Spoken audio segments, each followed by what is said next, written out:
Okay, let's talk about the quarterfinals of the 6 Sweden majors. I gotta tell you guys, I'm in shambles. Not only my predictions, but also the fact that NA got decked. And I mean, well, only one NA team left. And actually, every game today was a 2-0. We didn't see any third maps. And one thing that was also kind of cool, we saw in 8 maps, we saw 6 of the 7 possible maps. So we saw everything except for, I think, Clubhouse. And in the first 3 games, we saw no repeats. So we saw Villa, Coast, Cafe, Oregon, Bank, Chalet, and then for the last game, we saw another Chalet and another Coastline. But let's talk about the games in specific. So the first one of the day was Damwon Kia versus Sandbox. As you can see, a 2-0, but again, every game was a 2-0. And I think most people predicted this correctly. Of course, some people probably thought Sandbox because there was still a disparity of group quality and whatnot, but of course that should favor Damwon Kia. Not only were they first seed, but they were first seed in what was, I mean, just statistically the strongest group, it would seem. I saw an average rating for the group, and I think Group D was the highest, and then I think it was Group B and Group A and C were like equal, roughly equal. I don't know, one was like slightly higher than the other maybe, but they looked about equal. Anyway, so yeah, Damwon Kia walked away with the win, and it didn't look especially close. The first map did go to overtime, but then the second map, Coastline, was a 7-1 destruction. Rin and Yas were just absolutely dancing on Sandbox, like especially on Coastline. The rest of their team had to do like very little. Rin and Yas were just going absolutely nuclear, getting every kill. And okay, for the second game of the day, we had Team 1 versus Rogue. And I think most people, and myself included, thought this was the most predictable game, that it was most likely for Team 1 to beat Rogue, more so than any other team to be any other team in any of the other quarterfinals matches. So thus, I think this was the biggest upset of the day. Team 1 entering as the first seed and Rogue entering as the second seed in what seemed like not a very competitive group. And I guess Team 1's group, I think it looked like the second most competitive. The one with, what did they have? They had Dark Zero on Vitality and Sandbox, right? I think so. And yeah, a little bit more competitive than Rogue's group, which had Ninjas in Pajamas, which were killing it. But then they also had Invictus. No, not Invictus. They had Oxygen and who was the other? Oh, Chiefs, right? And neither of them did that much. And of course, the whole Oxygen debacle. So yeah, I mean, Rogue just looked really good. They knocked Team 1 out of the tournament, and Team 1 needed to win this game so that they would have a chance to move on to the grand finals to defend their title. But Rogue needed to win this game to stay in the tournament, of course, but then to qualify for SI. If they lost this, it was TSM going. If they won this, it's them going. So now they get to move on to the semifinals. They get a chance to advance to the grand finals and win the thing, but they also get to go to SI, which is big. And of course, there are still last chance qualifiers. They would have still had a chance to make it, but now they are guaranteed to make it, and they don't have to go through all of the trials that are involved with the open bracket, where just, any team could come out of the woodwork and make a crazy run. Don't have to deal with any of that. Okay, yeah, it was a Cafe game and an Oregon game, and we saw max overtime in the first game, and then we saw max regulation in the second game. And I mean, I don't want to say they made Team 1 look silly, but because of the expectations of Team 1 just easily winning this game, I think they made the viewers, the predictors, I suppose, myself and anyone else that predicted Team 1, they made us look a bit silly, I have to admit. And, it could have gone the other way. Of course, round 15 just comes down to one round, and it could have gone the other way. And then if maybe it had, then even if Rogue won Oregon, they might have gone to the decider, and then Team 1 could have won, but it was not the case. Yeah, Rogue looking good. We'll see if they can take down Ninjas, because Ninjas in Pajamas and FaZe Clan were the 2 top teams overall from the groups, and they are both still in the tournament, as you can see. So we'll see if Rogue can take down Ninjas in Pajamas. And anything else I want to say about that? Right, I do want to mention on Cafe, Valkyrie wasn't banned, and we saw her played a ton, and she was so impactful. Like, the teams just weren't very good at clearing the cams. Sometimes they were shooting them, but a lot of times they weren't. And they must have realized that they were, plays were being made on them based on the fact that there was Valkyrie intel on them, and nobody, I don't think, ever took an IQ to deal with it. And yeah, I get IQ is hard to fit in the lineup and all, but if Valkyrie is making that big of an impact, it just seems like you should at least try to take the IQ to combat it.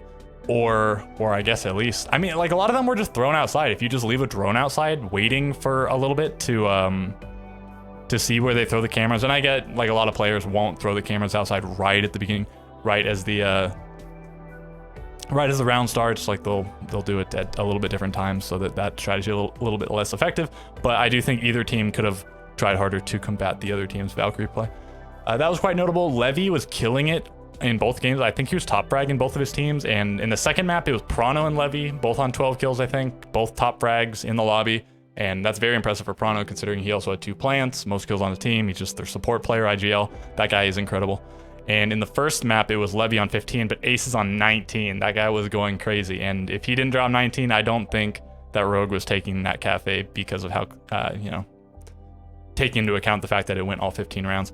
And on Oregon, Team 1, they won their first 2 attacking rounds, so it looked like, maybe the first map was just a good map for Rogue, or Team 1 hadn't woke up yet or whatever, because they won 2 in a row on Oregon, but then Rogue does win the next 4, and then they go on to just win the map, so good on them. Yeah, Aces looked incredible first map. Levy looked incredible overall, and I believe he was the tournament MVP for Mexico, but it doesn't matter anymore. He's out of this tournament. Can't get that now, really. And Prano looked quite excellent on map too.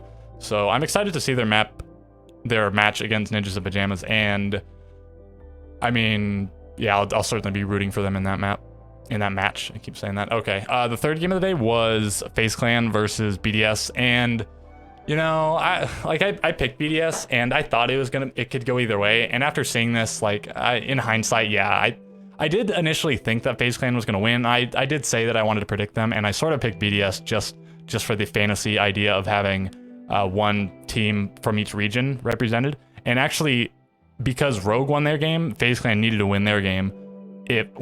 And then Space Station would have had to win their game to keep the dream alive. But of course, as you can see over there, that didn't happen.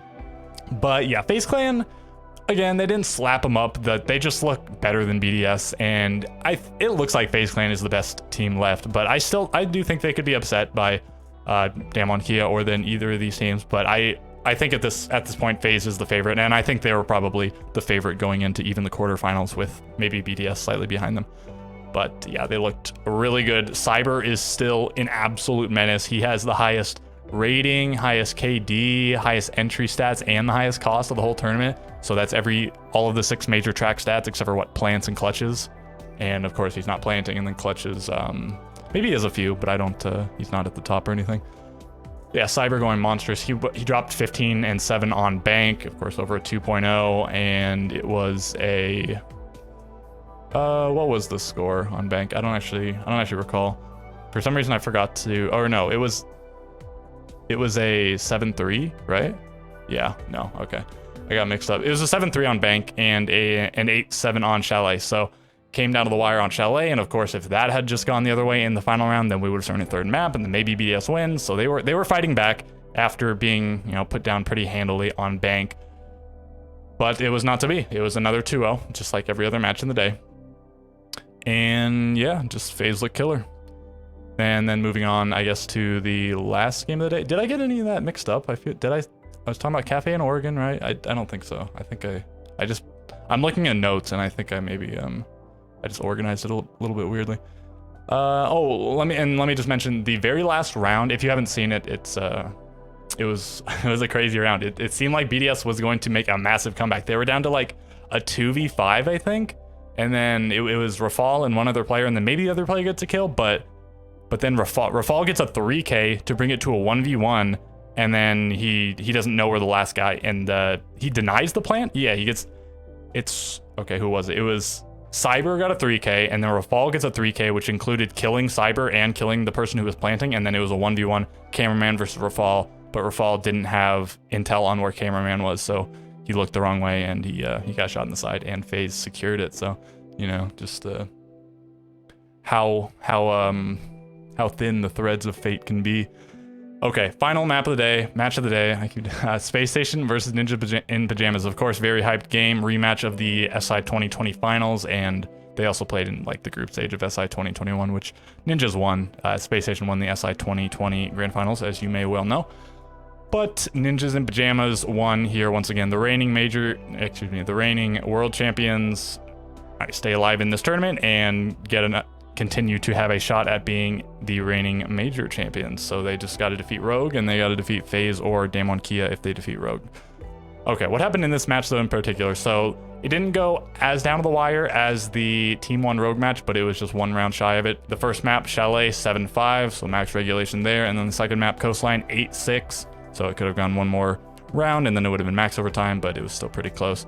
Space Station, they just got outclassed in this match, unfortunately, or they had issues which they couldn't resolve. Space Station looked like they might win Coastline at one point. They started the map pretty badly. They were on attack first, and they went down 2-4. So you expect to win at least 3 attack rounds, but ideally you want to win at least 4 on Coastline specifically.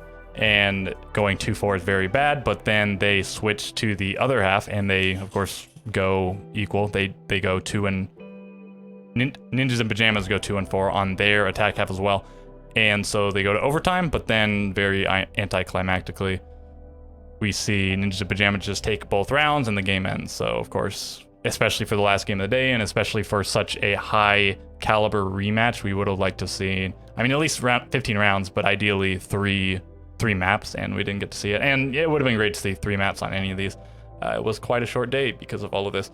So, yeah, with all of that being said, you know, I predicted poorly, I guess.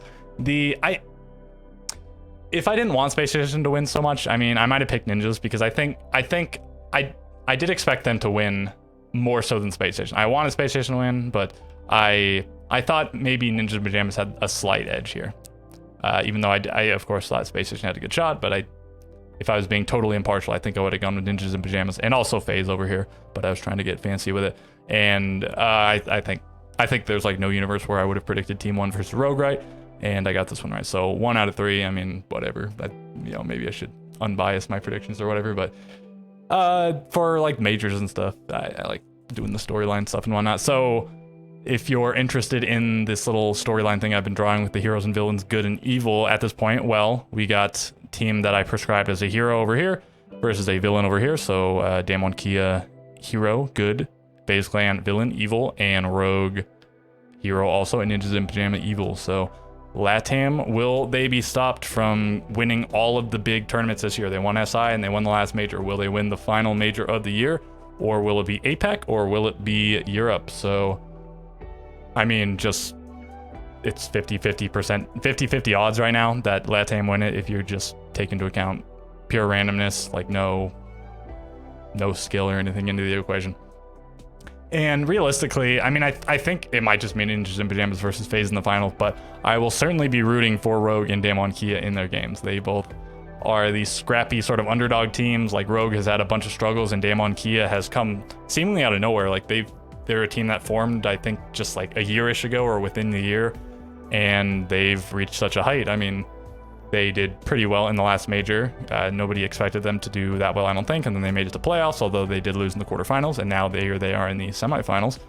But they got, I guess they came into this tournament, I think it's the 4th seed, and now here they are in the top 4 of the whole tournament, despite being 4th seed for just one of the regions. And, I mean, I guess that's all I really want to talk about here.